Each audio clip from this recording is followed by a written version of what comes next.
Hello everyone, welcome to के guides. आज हम यूएसए की एक ऐसी यूनिवर्सिटी को डिस्कस करने जा रहे हैं जो कि स्टूडेंट को गुड एक्सेप्टेंस रेट प्रोवाइड कर रही है, और इसी के साथ साथ जो स्टूडेंट हैं उनको जो एप्लीकेशन फ़ी वेवर है वही प्रोवाइड किया जा रहा है अगर स्टूडेंट उसके लिए एलिजिबल हैं। और इस यूनिवर्सिटी की तरफ से स्टूडेंट को जो है डिफरेंट स्कॉलरशिप्स भी ऑफर्ड की जा रही हैं। तो हम डिटेल में बात करने जा रहे हैं कि यूएसए की ये कौन सी यूनिवर्सिटी है, इस यूनिवर्सिटी की तरफ से प्रोग्राम कौन से अवेलेबल हैं, स्टूडेंट ने अगर अप्लाई करना है तो उसकी रिक्वायरमेंट क्या है, कौन से डॉक्यूमेंट स्टूडेंट से रिक्वायर्ड हैं, कब तक स्टूडेंट ने अपनी एडमिशन की एप्लीकेशन को सबमिट करना है, और जो स्कॉलरशिप हैं उनके बेनिफिट क्या हैं, इन सब चीज़ों को हम डिस्कस करेंगे। सबसे पहले बात कर लेते हैं कि यूएसए की कौन सी यूनिवर्सिटी है। तो यूएसए की जिस यूनिवर्सिटी को आज हम डिस्कस करने जा रहे हैं that is university of new Hampshire. तो आपने क्या करना है कि सिंपली जो है सर्च करना है university of new Hampshire, and after searching this आपने क्या करना है कि सिंपली जो है इस एड्रेस को फॉलो करना है। लेकिन अगर इस यूनिवर्सिटी के एक्सेप्टेंस रेट को देखा जाए तो ये यूनिवर्सिटी जो है एक गुड एक्सेप्टेंस रेट स्टूडेंट को प्रोवाइड कर रही है।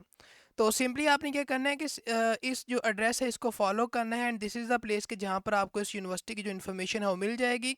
सबसे पहले अगर बात की जाए कि इस यूनिवर्सिटी की तरफ से कौन से प्रोग्राम, डिग्रीज या जो मेजर्स हैं वो ऑफर्ड किए जा रहे हैं, तो इस यूनिवर्सिटी की तरफ से नंबर ऑफ़ जो प्रोग्राम्स हैं, जो डिग्री कोर्सेज हैं, जो मेजर्स हैं वो ऑफर्ड किए जा रहे हैं। अब ये स्टूडेंट पर डिपेंड करता है कि स्टूडेंट किस प्रोग्राम को परस्यू करना चाहते हैं, कि क्या वो एक अंडर ग्रेजुएट प्रोग्राम के स्टूडेंट हैं, एक ग्रेजुएट प्रोग्राम के स्टूडेंट हैं। तो उसके मुताबिक स्टूडेंट अपना जो प्रोग्राम है उसे यहाँ से सर्च कर सकते हैं। और जिस भी डिग्री लेवल के आप स्टूडेंट हैं, यानी अगर आप एक अंडर ग्रेजुएट प्रोग्राम के स्टूडेंट हैं या अगर आप एक ग्रेजुएट प्रोग्राम के स्टूडेंट हैं, और जो आप अपना प्रोग्राम चूज़ करेंगे आपने उस प्रोग्राम की रिक्वायरमेंट को ज़रूर रीड करना है। क्योंकि समटाइम जो होता है प्रोग्राम की एडिशनल रिक्वायरमेंट्स होती हैं, और मैं आपको पहले भी बहुत दफ़ा ये बता चुका हूँ कि जिस भी प्रोग्राम को आप चूज़ करते हैं उसको आपने उसकी रिक्वायरमेंट को ज़रूर रीड करना है। क्योंकि समटाइम ये होता है कि प्रोग्राम की रिक्वायरमेंट एडिशनल हो सकती हैं एज़ कम्पेयर टू कि जो जनरल एडमिशन की रिक्वायरमेंट होती हैं। तो इट्स बेटर कि जो भी आपका प्रोग्राम है आप उसकी गाइडलाइंस को, इंस्ट्रक्शंस को आपने ज़रूर रीड करना है, ताकि आप एक एलिजिबल कैंडिडेट हो सकें। तो अगर आप एक अंडर ग्रेजुएट प्रोग्राम के स्टूडेंट हैं तो आप अंडर ग्रेजुएट को चूज़ कर सकते हैं, और अगर आप एक ग्रेजुएट प्रोग्राम के स्टूडेंट हैं तो आप ग्रेजुएट के ऑप्शन को चूज़ कर सकते हैं, और यहाँ से इजीली आप जो है अपना प्रोग्राम फाइंड कर सकते हैं। यहाँ पर कंप्लीट लिस्ट अवेलेबल है उन प्रोग्राम की जो कि इस यूनिवर्सिटी की तरफ से ऑफर्ड किए जा रहे हैं, और नंबर ऑफ़ प्रोग्राम्स अवेलेबल हैं। और इनमें से जो भी आपका डिज़ायर्ड प्रोग्राम है आप उसको चूज़ कर सकते हैं, और अगर आप उस एलिजिबल हैं तो आप अपनी एडमिशन की एप्लीकेशन को जो है सबमिट कर सकते हैं। सो दिस इज़ हाउ कि आपने अपना जो प्रोग्राम है उसे किस तरह से जो है चेक करना है। अब बात करते हैं कि जो स्टूडेंट इस यूनिवर्सिटी के अंदर अप्लाई करना चाहते हैं अपने अंडर ग्रेजुएट प्रोग्राम के लिए, तो उन्होंने अगर अप्लाई करना है तो कौन से स्टेप्स इन्वॉल्व हैं और क्या चीज़ें उनसे रिक्वायर्ड हैं। सबसे पहले चीज़ तो ये कि जो स्टूडेंट अप्लाई करना चाहते हैं उन्होंने क्या करना होता है कि अपनी जो ऑनलाइन एप्लीकेशन है उसको सबमिट करना होता है, और जो एप्लीकेशन फ़ी है वो स्टूडेंट से रिक्वायर्ड है। लेकिन जो फ़ी वेवर है वो भी स्टूडेंट को प्रोवाइड किया जा सकता है। तो अगर स्टूडेंट को फ़ी वेवर प्रोवाइड किया जाएगा तो स्टूडेंट से ये जो एप्लीकेशन फ़ी है वो देन रिक्वायर्ड नहीं होगी। और इसी के साथ साथ अगर कुछ एडिशनल डॉक्यूमेंट्स हैं तो उन डॉक्यूमेंट्स को आपने जो है सबमिट करना है।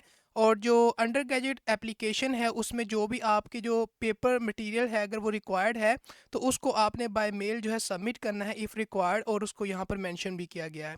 तो इस तरह से सबसे पहली चीज़ ये कि आपने अपनी जो ऑनलाइन एप्लीकेशन है उसको सबमिट करना है, जिसके अंदर आपको फ़ी वेवर भी प्रोवाइड किया जा सकता है।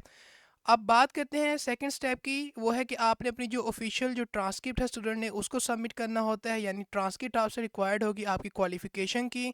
लेटर ऑफ रिकमेंडेशन को आपने सबमिट करना है, और इसके बारे में जो इंस्ट्रक्शंस हैं उनको यहाँ पर मेंशन किया गया है।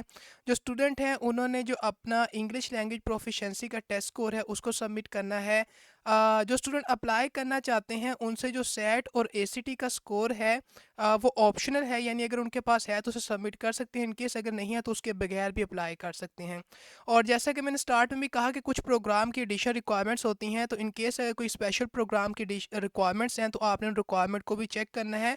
यूजली जो स्पेसिफिक मेजर्स होते हैं ओनली उनके लिए स्पेशल प्रोग्राम रिक्वायरमेंट्स होती हैं।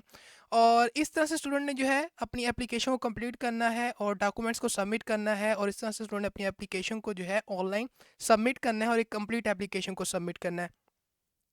अब आपके माइंड में क्वेश्चन होगा कि कब तक हम अपनी एप्लीकेशन को सबमिट कर सकते हैं। तो जो स्टूडेंट अर्ली एक्शन एप्लीकेशन को सबमिट करना चाहते हैं वो अपनी एप्लीकेशन को सबमिट करेंगे बाय नवंबर 15। और जो स्टूडेंट रेगुलर डिसीजन के लिए अपनी एप्लीकेशन को सबमिट करना चाहते हैं वो अपनी एप्लीकेशन को सबमिट करेंगे बाय फरवरी 1। तो इस तरह से आपने अपनी एडमिशन की एप्लीकेशन को सबमिट करना है इस टाइम फ्रेम के अंदर, अगर आप एक अंडर ग्रेजुएट प्रोग्राम के लिए अप्लाई करने जा रहे हैं। इसी तरह जो स्टूडेंट किसी ग्रेजुएट प्रोग्राम के लिए अप्लाई करना चाहते हैं वो भी अपनी एप्लीकेशन को सबमिट कर सकते हैं, और उसका भी जो प्रोसेस है वो कुछ इस तरह से है कि सबसे पहले जो स्टूडेंट हैं उन्होंने एक जो फॉर्म है उसको सबमिट करना होता है बिफोर कि वो अपनी जो एप्लीकेशन है उसको सबमिट करें, उसको स्टार्ट करें। And then after submitting the form student का ये चेक किया जाता है कि क्या स्टूडेंट उस प्रोग्राम की रिक्वायरमेंट्स को मीट करते हैं, और इनकेस अगर मीट करते हैं देन स्टूडेंट जो है अपनी एप्लीकेशन को सबमिट करेंगे। और जो ग्रेजुएट प्रोग्राम के स्टूडेंट हैं उन्होंने भी अपनी कंप्लीट एप्लीकेशन को ऑनलाइन जो है सबमिट करना है, और उनसे जो एप्लीकेशन फ़ी है वो रिक्वायर्ड होगी ताकि वो अपनी एप्लीकेशन को जो है कंप्लीट कर सकें। और जो ग्रेजुएट प्रोग्राम के स्टूडेंट हैं उनके लिए जो एप्लीकेशन फ़ी वेवर है वो अवेलेबल नहीं है for the most of the program in most circumstances. In case अगर किसी प्रोग्राम के लिए अवेलेबल है तो उस केस में आपको प्रोवाइड किया जा सकता है, but application fee waiver are not available for most program in most circumstances. तो इस बात को आपने अपने माइंड में रखना है। तो स्टूडेंट ने जो अपनी एप्लीकेशन है उसको कंप्लीट करना है, जो भी उनसे डॉक्यूमेंट्स रिक्वायर्ड होंगे उन डॉक्यूमेंट्स को उन्होंने सबमिट करना है, और जो रिकमेंडेशन स्टूडेंट से रिक्वायर्ड होंगे रिकमेंडेशंस को सबमिट करेंगे। और जब स्टूडेंट अपनी एप्लीकेशन को कंप्लीट सबमिट कर देते हैं तो ये स्टूडेंट की जो कंप्लीट एप्लीकेशन है उसको एडमिशन के लिए जो है कंसीडर किया जाता है। इसी तरह जो स्टूडेंट अप्लाई करना चाहते हैं उन्होंने क्या करना है कि अपना जो इंग्लिश लैंग्वेज प्रोफिशिएंसी का टेस्ट स्कोर है उसको भी सबमिट करना है, और जो ट्रांसक्रिप्ट है स्टूडेंट की वो भी रिक्वायर्ड होगी ताकि स्टूडेंट अपनी एप्लीकेशन को कंप्लीट कर सकें। सो दिस इज़ हाउ कि अगर आप एक ग्रेजुएट प्रोग्राम के स्टूडेंट हैं तो आपने अपनी एप्लीकेशन को किस तरह से कंप्लीट करना है, बट अगेन आपने अपने प्रोग्राम के मुताबिक जो रिक्वायरमेंट्स हैं उनको ज़रूर चेक करना है ताकि आप इस बात को इंश्योर करें कि आप उस प्रोग्राम के लिए एलिजिबल हैं और उसके क्राइटेरिया को मीट कर रहे हैं। अब बात करते हैं कि इस यूनिवर्सिटी की तरफ से कौन से स्कॉलरशिप्स अवेलेबल हैं। तो इस यूनिवर्सिटी की तरफ से नंबर ऑफ स्कॉलरशिप्स जो स्टूडेंट के लिए अवेलेबल हैं। तो उन स्कॉलरशिप्स की अगर बात की जाए तो यहाँ पर हमारे पास स्कॉलरशिप का नेम मेंशन है, और यहाँ पर हमारे पास जीपीए का क्राइटेरिया मेंशन है, कितना जीपीए आपके पास होना चाहिए।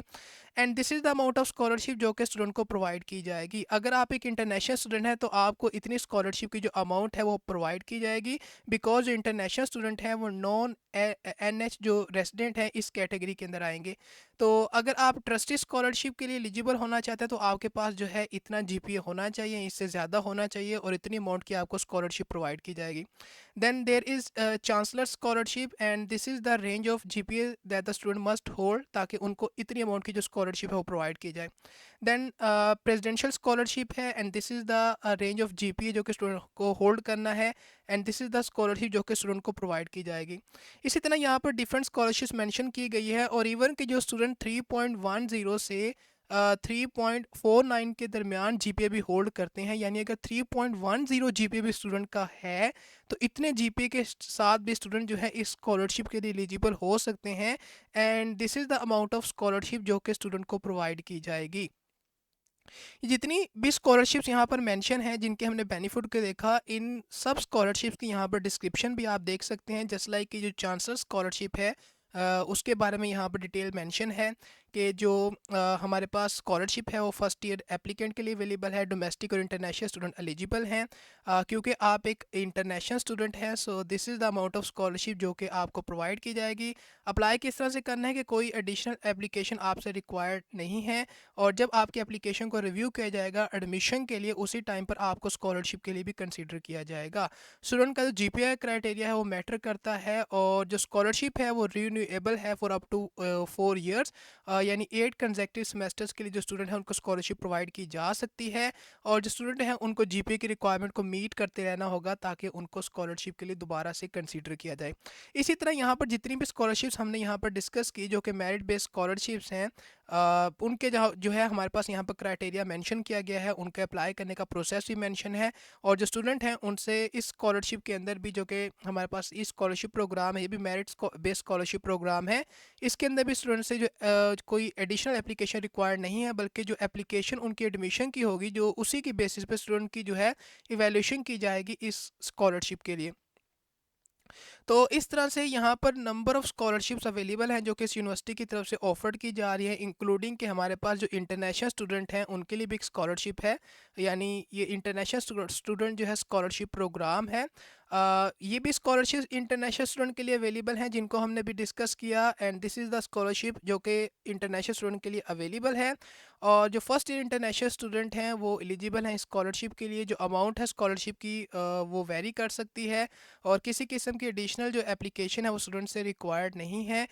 तो इन केस अगर स्टूडेंट जो है इस स्कॉलरशिप के लिए भी एलिजिबल होते हैं तो उनको जो है कंसीडर किया जाएगा, ताकि वो इस स्कॉलरशिप के अंदर जो है सिलेक्ट हो सके। तो यहाँ पर बहुत सारी स्कॉलरशिप्स अवेलेबल हैं। आपने बस इस बात को इंश्योर करना है कि जिस भी स्कॉलरशिप को आप चूज़ कर रहे हैं आप उसके क्राइटेरिया को मीट करते हो, और इन केस अगर उसकी एप्लीकेशन रिक्वायर्ड है तो आप उसे सबमिट करेंगे, और इन केस अगर एप्लीकेशन रिक्वायर्ड नहीं है तो देन आपसे एप्लीकेशन रिक्वायर्ड नहीं होगी और आप सबमिट नहीं करेंगे। आपकी जो एप्लीकेशन होगी एडमिशन की, और जब आपकी वैल्यूएशन होगी एडमिशन के लिए, उसी केस में उसी टाइम पर आपकी जो एवैल्यूएशन है वो स्कॉलरशिप के लिए भी होगी, अगर आपसे कोई एडिशनल एप्लीकेशन रिक्वायर्ड नहीं है। तो ये हमारे पास number of scholarship opportunities available हैं इस यूनिवर्सिटी की तरफ से जो स्टूडेंट्स हैं उनके लिए, और जो फर्स्ट ईयर स्टूडेंट्स हैं और एक अंडर ग्रेजुएट प्रोग्राम के अंदर एडमिशन के लिए अप्लाई करेंगे तो उनके लिए स्कॉलरशिप अवेलेबल है।